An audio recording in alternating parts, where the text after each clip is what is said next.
You know who played it right? Shout out to Paige Buckets. Yeah. Out of UConn, because when she did that SB speech, she's like, she went. Oh, yeah. Well, she went, you know what, though? Morally, she did the right thing. Okay. Right? For people like us, right. We went, I like Paige Beckers. That's yeah. But in terms of grabbing the most bags possible, Caitlin did it better. Oh, yeah. Which was weighted. No one really knew. In fact, had a full-on feud with the best black player. So the white people, the racists were going, I think. The moment ESPN announced it would nationally broadcast Caitlin Clark's preseason game, the message was unmistakable. The league now revolves around her. No player, not Diana Taurasi, not Brianna Stewart, not even AJA Wilson, has ever made networks scramble to air a meaningless exhibition the way Clark just did. HR is once again your local TV home for the Indiana Fever. Yes, so exciting. So that means that you will be able to watch 18 Fever games this season, and most of those games will be right here on WTHR with a few of our MeTV on our MeTV affiliate WAL. Here we are, Caitlin Clark's Indiana Fever selling 15,000 tickets in minutes, and ESPN covering it like a finals preview. The haters can cry overrated all they want, but the numbers don't lie. Caitlin Clark isn't just playing in the WNBA, she's redefining its future. And after today, there's no turning back. Please welcome to the show, Caitlin Clark. Caitlin, did you ever think you'd be back? Cheers. Excited to be back. Of course, not everyone is celebrating. Critics are already sharpening their knives, calling it favoritism and questioning whether Caitlin Clark deserves this level of hype. Meanwhile, WNBA veterans, many who spent years grinding in knee-empty arenas, are witnessing their league transform overnight, with Clark at the center of it all. Is it fair? Maybe not. But when has sports ever been about fairness? This is about money, momentum, and a cultural shift so powerful that even the loudest skeptics can't ignore it. Right there. That's a foul. So buckle up. We're diving deep into the explosive Caitlin Clark effect. The record-breaking ratings, the arena upgrades, the behind-the-scenes drama, and why ESPN's latest move just made her untouchable. Before we get started, make sure you hit that like button, subscribe, and turn on notifications, because this story is only getting bigger from here. Your first WNBA game, was it everything you expected it to be? I know it wasn't the outcome you wanted, but tell us, how did you feel about your first performance? Yeah, I thought we played really hard. Just a great atmosphere for women's basketball. I think it's a good kickoff to the WNBA season. I think the way we played, there's some things we could have executed a little better. I thought we could have got into our offense a little bit better. The pace was amazing. That's fun basketball. People like. When was the last time you got excited for a preseason game? If you're like most fans, the answer is probably never, unless Caitlin Clark is involved. ESPN's decision to nationally broadcast the Fever's exhibition matchup isn't just unusual, it's historic. Now that you've seen Caitlin 2 games in a row, and you're obviously used to all the hype and spectacle and all, but now that you've seen Caitlin 2 games in a row, what do you think of her game and her start as she makes her way as a pro? Obviously, she's a knockdown shooter. The WNBA has never given a preseason game national coverage, not even for super teams like the Aces or the Liberty. But Caitlin Clark is breaking the rules before the season even tips off. And the reason is simple. People can't take their eyes off her. Ball's in about 7 a game. Look at Clark. Yes! She gets to that logo. You're grabbing my arm. This isn't just about basketball. It's about economics. The Fever's preseason game sold out in minutes, with resale prices soaring past $500.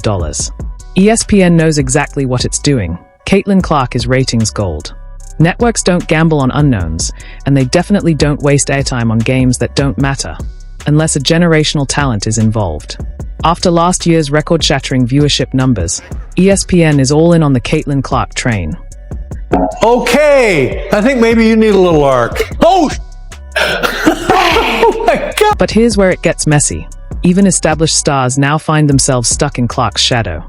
Some are embracing it, recognizing that her spotlight lifts the entire league. Others, they are fuming. The whispers about privilege and manufactured hype are growing louder. But like it or not, ESPN just made one thing clear. Caitlin Clark is the main attraction.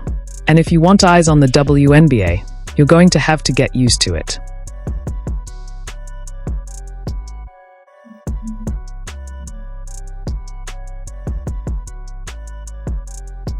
Let's talk facts. Last season, the WNBA saw a 48% spike in attendance, the biggest jump in league history. The Fever? Their home games saw a staggering 319% surge in ticket sales. That's not just growth, that's a revolution. And it's not just happening in Indiana. What I have learned is that, and it sounds so simple, but it's so true, women are not allowed to compete. They are not allowed to compete as athletes. They have been, and what I mean by they, society has really socialized women to live in a world and behave a certain way. And I think for so long, the WNBA has been filled with these amazing, great players. Teams facing Caitlin Clark are moving their games to NBA-sized arenas just to keep up with demand. The Dallas Wings upgraded to a 20,000-seat venue. The Chicago Sky booked the United Center, and even the Atlanta Dream suddenly had a scheduling conflict at their usual arena, only to magically find space at the Hawks' home court. Please welcome to the show, Caitlin Clark. Caitlin, did you ever think you'd be back? Cheers. Excited to be back. Don't worry. I got this nice throwback theater. Well played. Well played. Sounded like a product placement. Then there are the ratings. Caitlin Clark's regular season games are averaging 2.2 million viewers, numbers that rival the NBA. Her playoff debut, 2.5 million, outdrawing the WNBA Finals. And now, with ESPN betting big on her preseason game, experts are predicting another record-breaking performance. But here's the kicker. None of this was supposed to happen. Rookies don't dominate like this. The WNBA doesn't get this kind of attention. Yet, Clark isn't just breaking norms, she's erasing them.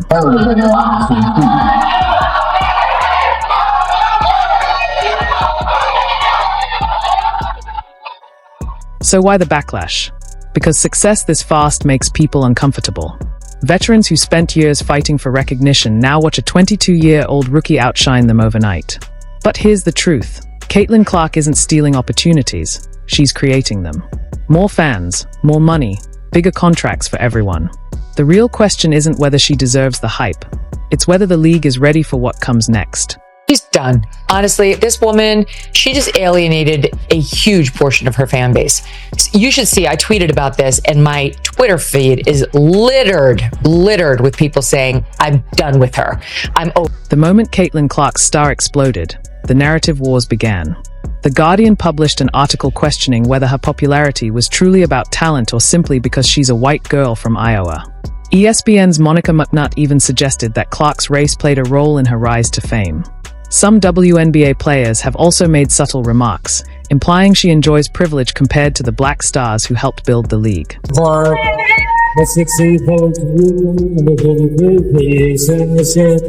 A 6'5" forward from South Carolina, number 7, Boston. But let's be real, if Caitlin Clark were just a marketing ploy, she wouldn't be breaking records.